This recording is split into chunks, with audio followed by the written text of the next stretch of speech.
limitless. To experience golf in ways you never thought possible. Taking your game to levels once only generation of golf. Day Tour. Hello again, everyone. This is Rich Lerner here to walk you through some lessons on how.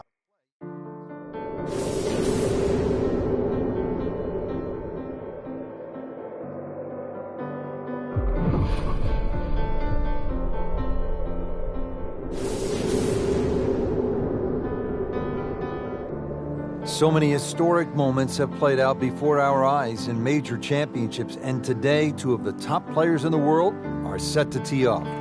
Rory McIlroy holding a one-shot lead over Martin Kaymer. It's the final round of the U.S. Open Championship at Chambers Bay. Going into, the final round of any golf tournament with a chance to win, especially a major championship, it's a huge buzz. That's the only way I can describe it. It's the best feeling a golfer can have because you're in the mix and you're in with a chance to win one of the biggest tournaments in the world. It's an incredible feeling. It's something that you may only get to experience a handful of times in your life. So, that atmosphere, you want to soak it in as much as you can and really enjoy it.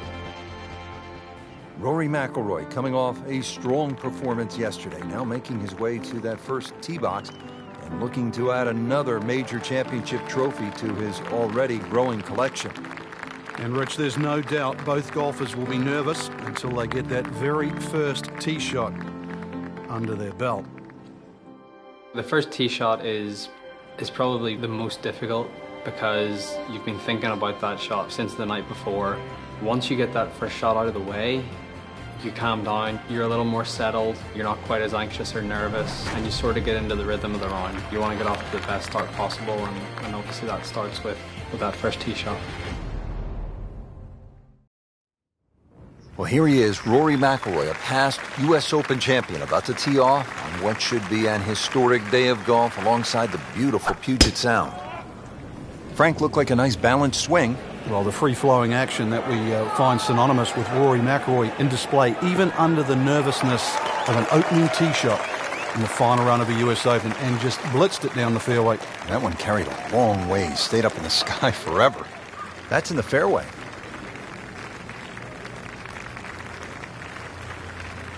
Perfect lie here, Frank. What's Rory got? Well, I expect something just slightly right of the flag. You want to avoid the hill and the bunkers on the right, and there's a little bit of a gut or a chasm just over that left side of the green. So left, not a good option. About 145 yards away.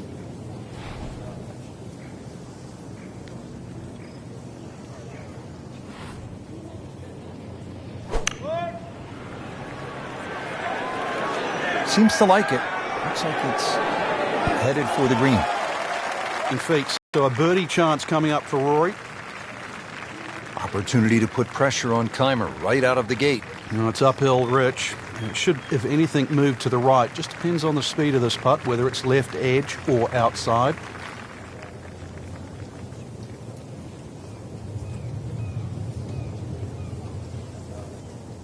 He can really get red hot with a putter. Let's see what McIlroy does.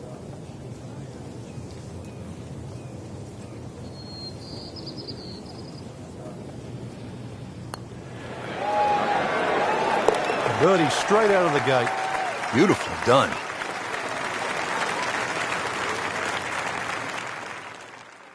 I think making putts early in a round is very important. It sets the tone for the day and it gives you some positive momentum early. You see the ball go into the hole and it gives you confidence. You face a downhill putt at a US Open with greens that are as tricky as that, it just makes it even more difficult. I feel like you always face important putts no matter when it is, but obviously they're that much more important when, it's the final round of a major. Now over to the second. McIlroy with a challenging downhill putt. And I know it's early, but this is the type of putt that can really generate some momentum for the rest of the day. Well, this putt's only 12 feet, Rich, but it's downhill. And because of that, it's going to be very, very fast. You're almost going to putt this like it's only about 8 feet long. Well, the speed of the green to take it the extra distance.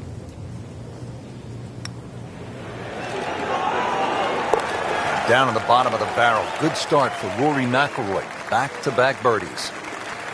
After an impressive drive, Rory just 165 yards out, faced with this uphill approach shot. He's going to play closer to about 175 yards, though, Rich, because of that uphill. So probably an extra club. But Rory, even though he grew up in Northern Ireland, where it's windy, is a naturally high ball hitter.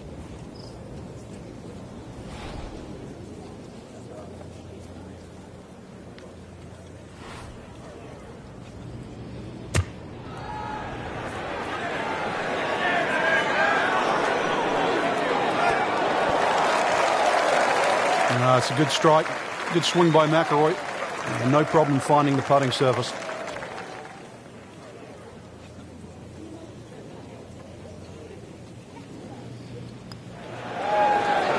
That's a birdie for McIlroy. He's just so explosive. There's some times when there might be a wait on a tee box, or you've played your shot and you're waiting on your playing partners to hit their shots, and you just look around and you realize where you are, because you don't really, you don't appreciate it that much whenever you're playing, and that's not what you're thinking about. You're thinking about trying to win a golf tournament and not really taking in the beauty of your surroundings. Heat of a U.S. Open championship, you're thinking about grinding out pars, but it's hard to miss this view, Frank. They call it Olympus, and with good reason. It certainly is. A lovely view, virtually, of the whole golf course from here. But this hole, that's the one that Rory's going to worry about right now. Downhill, so it's going to play well short of its normal yardage. You're going to have to club accordingly. And look at the shape of that green, how it angles from the left to the right. Consequently, when that flag is on that right section, you have to fly that ball every inch of the way. Safely aboard. Frank, I'm not saying he should pull out driver here, but this is a long putt. Greens are fast, though. You never know. Good line, good pace. Might have a chance.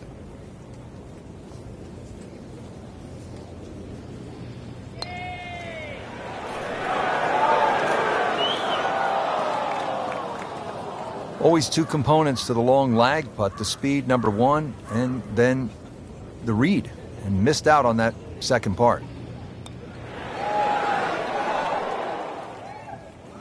Frank, we see it every single round. These kind of putts determine whether it's a good score or an average score. Yeah, and just like that, a bogey, and does not feel like he deserves it.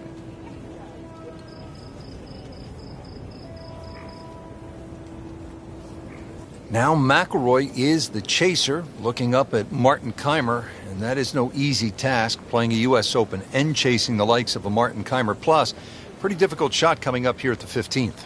It's going to require a great flop shot to get the ball up so quickly and get it to stop in such a short space is going to take every bit of skill.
Rich, you get that feeling. If there's going to be a moment, I think that moment is now.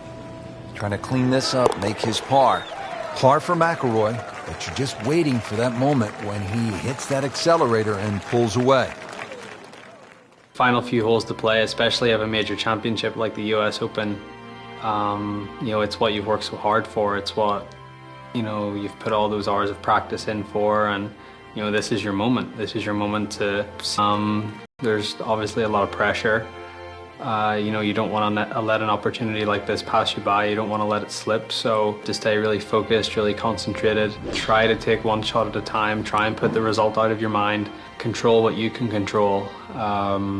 But saying that, it is difficult with so many things going on around you, whether it be the crowd or it could be the person that you're going up against. You know, there's so many things that you can't control, but you know, the things that you can control, that's what you have to concentrate on, and that's what you have to try and, you know, do to the best of your ability. And if you can do that, that's what gives you the best chance to try and win a huge tournament like the US Open. So here at the 17th hole, tie atop the leaderboard, two former U.S. Open champions, 2 holes to play. This is one of golf's best moments. We talked about mental toughness on the first tee. It certainly comes into play here right now. And the 17th hole is named Derailed. And it is going to be more than a test for both of these and could very well be the defining hole. That one was running so hot.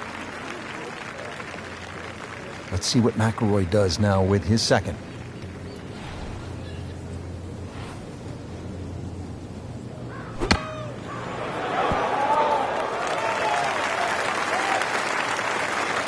Pretty good shot right there. Now McIlroy cleaning up here at 17.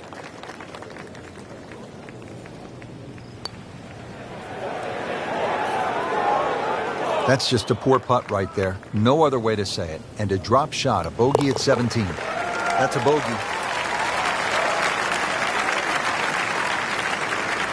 One hole left to play here at the U.S. Open Championship, and it all comes down to this, Frank. What does Rory need to do off the tee? Considering it's a par 5 finishing hole, Rich, you would think that one of these two great players is going to make birdie. So for Rory, he's going to have to be the guy to make it first. He has... Frank, the great thing about these major championships is the slow build-up to moments just like this, and then it gets really tense. It's a dream scenario, Rich. You just dream that you're going to have the 2 best players in the game, buying it out, coming down to the very last hole. That's exactly what we have right now. So far, they've provided great golf. It's going to take something even better than that right now to determine who's going to win. Lays the face open. He'll try to pop this one out. Can still birdie the closing hole. Rory for birdie to put some pressure on Martin Kaymer.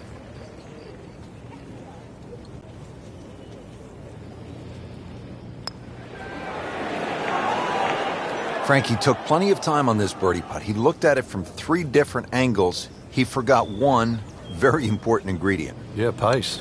You can. The door was open, but Martin Kaymer slammed it shut. Kaymer, the U.S. Open champion yet again. It came down to the final hole. Kaymer really put on a show. This will forever be remembered as one of the best finishes in major championship history.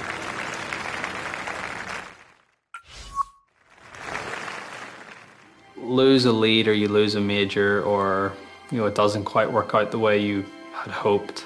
You know, at that moment in time, there's obviously a lot of disappointment, but I think that passes and you use that as motivation for the next one. And that's the only way you can view it. You can't feel sorry for yourself, or you can't get down about it, because what's happened's happened. The past is the past, and you move on. But you use it as motivation not to let it happen again. You know, my toughest loss was the 2011 Masters, when I had a 4-shot lead going into the final round, and you completely blew up on the back 9.